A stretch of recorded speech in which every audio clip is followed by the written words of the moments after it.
mê cô con trai.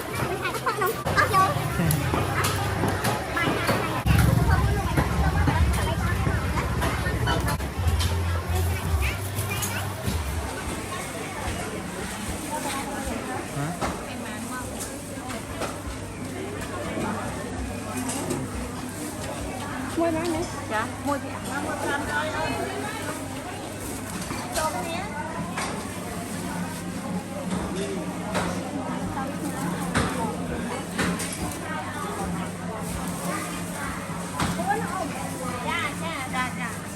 Lên trên nó cùng. Dạ, học phần.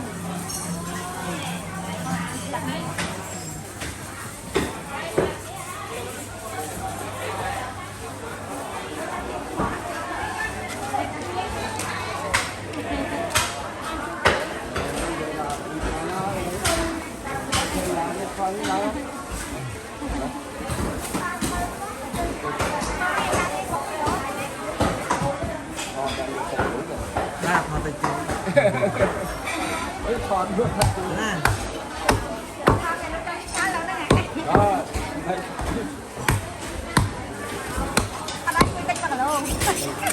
Đây giống chăm chút à. Mày mình con cái con nè, con này. Ăn nó một lô má nó ăn. Con phải ao chứ. Vì mình con này. Cái máy nè.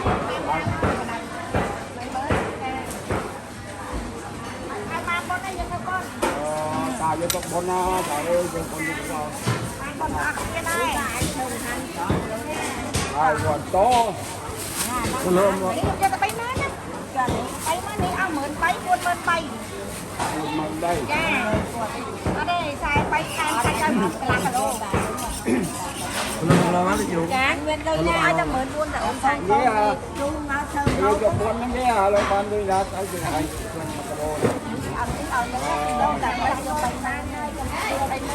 Bay xài bay nhầm ơi sạch sạch lá lô ha xong cô tâu sạch sạch áo nhá phải mưa năng ơi lá lô chứ Họ dùng cứu gì ta không biết. bạn con ở kia hai chỗ chặt này ăn ai nhìn đâu đi rồi rất là con nói nó bạn phải ăn nhầm ấy đều dần sạch thôi nè Sạch nhiều cả hôm sạch. cái tới Cái chuối dưới này. vì là tìm chấm ấy đây Chuối. ăn tao không mai ăn bạn còn ăn Cái chuối xuống đấy. tôi con tôi thôi sang ôn bên đây thăm chân là xuống nè mà mới là vẻ mới nó ban một cà nâu Cả đấy rồi, chuột hoài lên rồi. Vua rồi. con nào đi ơi Với là không không anh luôn xe nhở luôn xe Thấy thấy nó có lô biết rồi, thấy có lô biết rồi. ở đây có ma ta chồng ai mà dây vật hiệp trăm mày bán xóa lên thoại mới anh lá không lên thoại mới bên đây lá ô thì ở hỏi Đấy là chàng vua bán sẽ thoại lại bán này bằng. bay đi mơn đi phát cầu ấy đi tầm bay mơn này mơn đi ăn nhà mơn đã phải bay mơn đập như là lâu lâu không muốn đâu dạng mơn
à.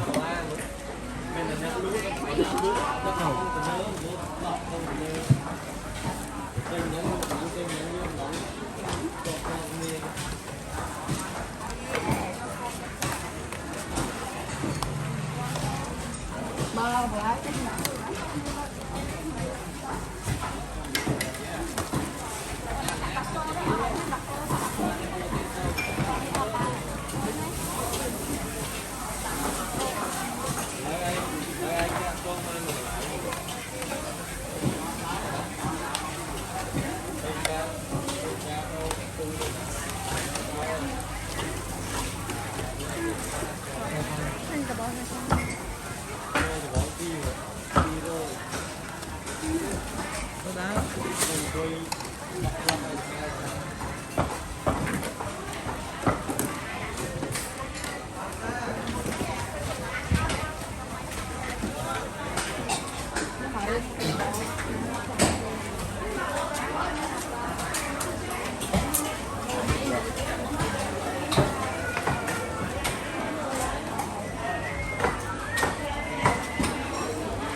cái có biết bài sao rồi nè. Tay đâu chưa ai.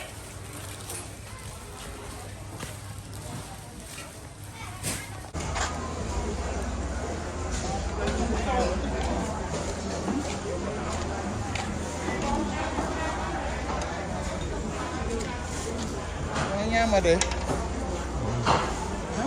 Ok. Đưa anh em đi kìa.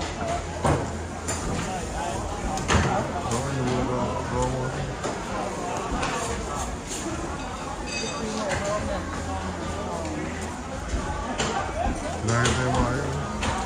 Hả? Ra cái tên. Tê hưởng hôm ông ấp thủ mình mới trồng chặt ai. Ra cái. Anh à thiệt. Mà nó chặt mình đây làm lại mình cái ơi làm lại phạt với hạt đa mà Mê của con trai. ai ấp phận không? Mê cái. Ấp phận mà mơ à chi đó đúng không? Nâng con trai. À mấy ông thâu nhà con chào với nhau.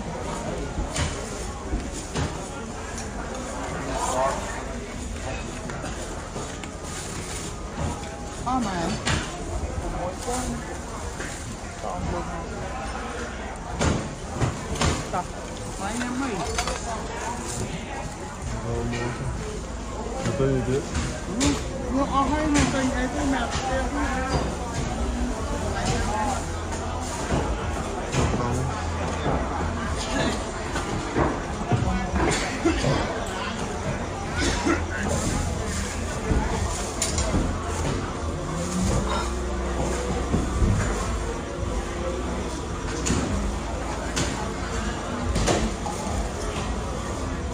mà khoan này nó phải chụp rồi ốp vô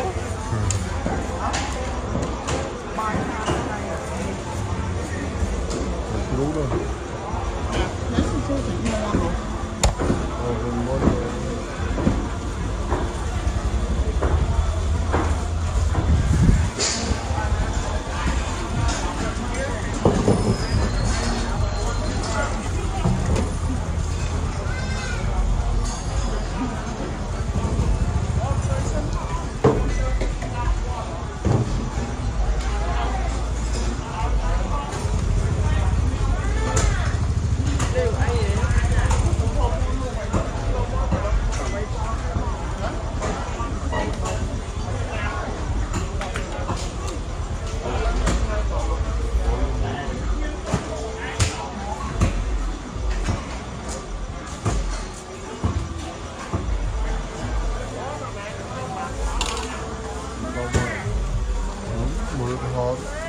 một cho mình một cái sao mới